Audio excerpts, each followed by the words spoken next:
नमस्कार मित्र हो. शिक्षण हे वोकेशनल किंवा व्यावसायिक असायला पाहिजे. भारतासारख्या देशामध्ये जिथे लोकसंख्या खूप आहे आणि अ, बेरोजगारी पण खूप आहे. अशा परिस्थितीत शिक्षण कसं व्यावसायिक बनवता येईल हे शासनाचं पण एक पॉलिसी असायला पाहिजे. आणि मुख्य म्हणजे ज्यांचे जे पेरेंट्स आहेत, आई वडील आहेत, त्यांनी पण हा विचार करायला पाहिजे की जे शिक्षण आपण मुलांना देतोय ते पुढे जाऊन त्याला काही कामाचं उपयोगाचं होईल की नाही. आज काय होतं, पुष्कळसं जे शिक्षण असतं त्यामध्ये ते करतात आणि नंतर पुढे पुष्कळ जण त्या शिक्षणाचा काही उपयोग होत नाही. आणि तसं व्हायला नको. तर शिक्षणामध्ये भाषा ही फार महत्वाची गोष्ट आहे. आणि त्याच्यामुळे पण आपला पुढे नोकरी धंद्यामध्ये खूप फरक फायदा होऊ शकतो. आपल्याकडे इंग्रज होते आणि आपण इंग्रजी भाषा खूप पूर्वीपासून शिकतो आहोत. आणि त्याच्यामुळे खूप लोक परदेशी पण गेले. हे आताच नाही 80s आणि 90s मध्ये पण नाही, तर जवळजवळ 60s 70s पासून US, गल्फ या ठिकाणी खूप लोक गेलेत. तुम्हाला एक गमतीचं स्टॅटिस्टिक्स मी सांगतो की आपलं जे ट्रेड डेफिसिट आहे, म्हणजे आपलं जे इम्पोर्ट करतो आणि आपण एक्सपोर्ट करतो ह्याच्यामध्ये एक डेफिसिट आहे. म्हणजे आपण इम्पोर्ट जास्ती करतो आणि एक्सपोर्ट कमी करतो. त्याच्यामुळे जो फरक असतो तो फरक आपण कसा आपण हे करतो, कुठनं भरून काढतो. तर तुम्हाला गमतीची गोष्ट अशी आहे की आपले जे परदेशी राहिलेले लोक आहेत ते तिकडनं परकीय चलन पाठवतात, त्याला रेमिटन्सीस म्हणतो. आणि ते रेमिटन्सीस हा जो डेफिसिट आहे, हा जो फरक आहे, हा भरून काढतो. म्हणजे एक आपण म्हणू अदृश्य एक्सपोर्ट, म्हणजे माणसांचं आपण एक्सपोर्ट आपण करतो. हा थोडासा आपण म्हणू शकतो की एक शब्द चांगला नाही म्हणाल तुम्ही, पण शेवटी आपल्याकडे जी आपले जे स्ट्रेंथ आहे, लोक, आणि त्याचा आपण उपयोग केल्यामुळे आपल्याला हे परकीय चलनाचा त्रास होत नाही. आणि म्हणूनच प्रत्येक वर्षी आपलं परकीय चलन वाढत जात आहे. तर भाषेचं हे महत्व आहे. इंग्रजी भाषा शिकल्यामुळे आपण लोक तिकडे जातात. आज सॉफ्टवेअर एक्सपोर्ट होत आहे मोठ्या प्रमाणात.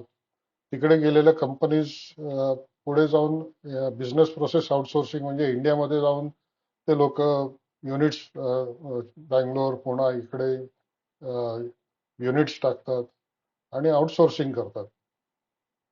पण हे फक्त एका भाषेचं, इंग्लिश भाषेमुळे झालेलं आहे. आता हे भाषाचं जे मी म्हणतो की भाषा ही फार महत्वाची भाग आहे. भाषेमुळे आपण नोकरी धंदे देऊ शकतो. पण तसा विचार पॉलिसीज मध्ये शासनाकडनं होत नाही.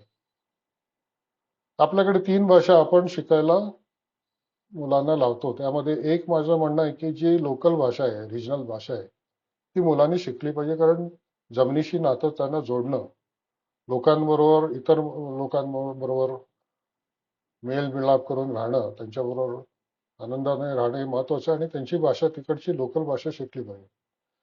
पण दुसऱ्या जे 2 भाषा आहेत ते शिकण्यामध्ये लोकांना एक कंपल्शन नसावं. त्यांना कुठलीही भाषा जी पाहिजे ती सिलेक्ट करता आलं पाहिजे. कोणी म्हटलं तर मला संस्कृत शिकायचं आहे, ठीक आहे. कोणी म्हणेल मला हिंदी शिकायचं आहे, ठीक आहे. कोणी म्हणेल माझी मातृभाषा, म्हणजे मी दुसऱ्या प्रांतातनं आलो आहे पण माझी मातृभाषा पण मला शिकायची आहे. म्हणजे एक रिजनल लँग्वेज जिथे तो राहतो आणि प्लस त्याचं जे मातृभाषा असेल ते त्याला शिकायचं असेल, ठीक आहे. पण आपण ज्या 2 भाषा आहेत त्या 2 भाषेत इतर मध्ये मुलांना चॉईस दिला पाहिजे आणि ते शिक्षणमध्ये पण त्यांना तो चॉईस असला पाहिजे. आज म्हणजे एक पुण्याची संस्था आहे, ते मुलांना ट्रेनिंग देतं भाषेमध्ये, स्किल्समध्ये पण देतं. पण त्याचं म्हणणं आहे की जॅपनीज लँग्वेज शिकली तर 1 लाख जॉब्स ते क्रिएट करू शकतात. आज तिकडे जे जपान आहे किंवा युरोप आहे किंवा या ठिकाणी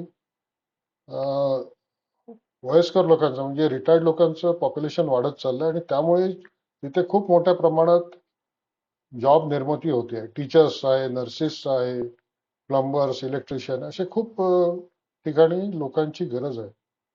युरोपमध्ये आपण French, German, Spanish, Japanese, Chinese या सगळ्या भाषेचं शिक्षण मुलांना लवकरच दिलं, यंग वयात दिलं, तर पुढे जाऊन त्याचा काहीतरी उपयोग मुलं करू शकतात. त्यामुळे 3 भाषा आपण शिकणं गरजेचं आहे. त्याच्याशिवाय लोक हिंदी शिकतातच. बाहेर कुठेही आपण गेलो तर हिंदी भाषा बोलतोच.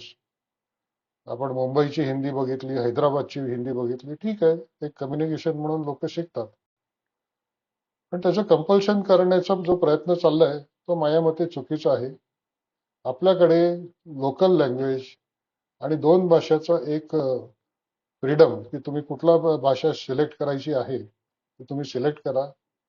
अशाने आपण आणि ते शाळेमध्ये इम्प्लिमेंट करणं म्हणजे शाळेमध्ये लोकांना फ्रेंच काही काही स्कूल शिकवतात, तसंच जर्मन पण शिकवता येईल, त्यांना जॅपनीज शिकवता येईल, त्यांना चायनीज शिकवता येईल.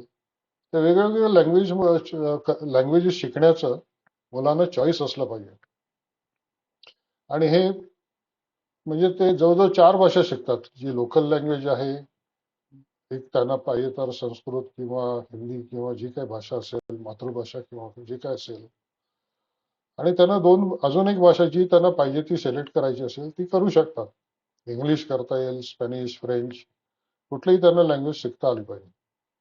अशा तऱ्हेने भाषेचं जर फ्रीडम, 2 भाषेचं जर फ्रीडम दिलं आणि त्या व्यावसायिक दृष्टीने केलं मुलांना, पुढे जाऊन ती मुलं त्या स्टेट्समध्ये जाऊन, त्या कंट्रीजमध्ये जाऊन नोकरी धंदा करू शकतात. तर माझ्या मते हे शासनाने विचार करायला पाहिजे, टीचर्सने पण विचार करायला पाहिजे, की भाषा ही शिकण्यामध्ये आणि विशेषतः फॉरेनच्या लँग्वेजेस शिकण्यामध्ये खूप फायदा आहे.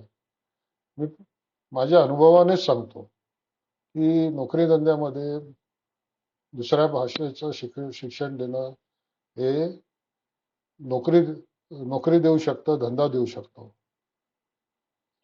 आपल्याला हा व्हिडिओ कसा वाटला, बरा वाटला तर आपण लाईक आणि शेअर करा.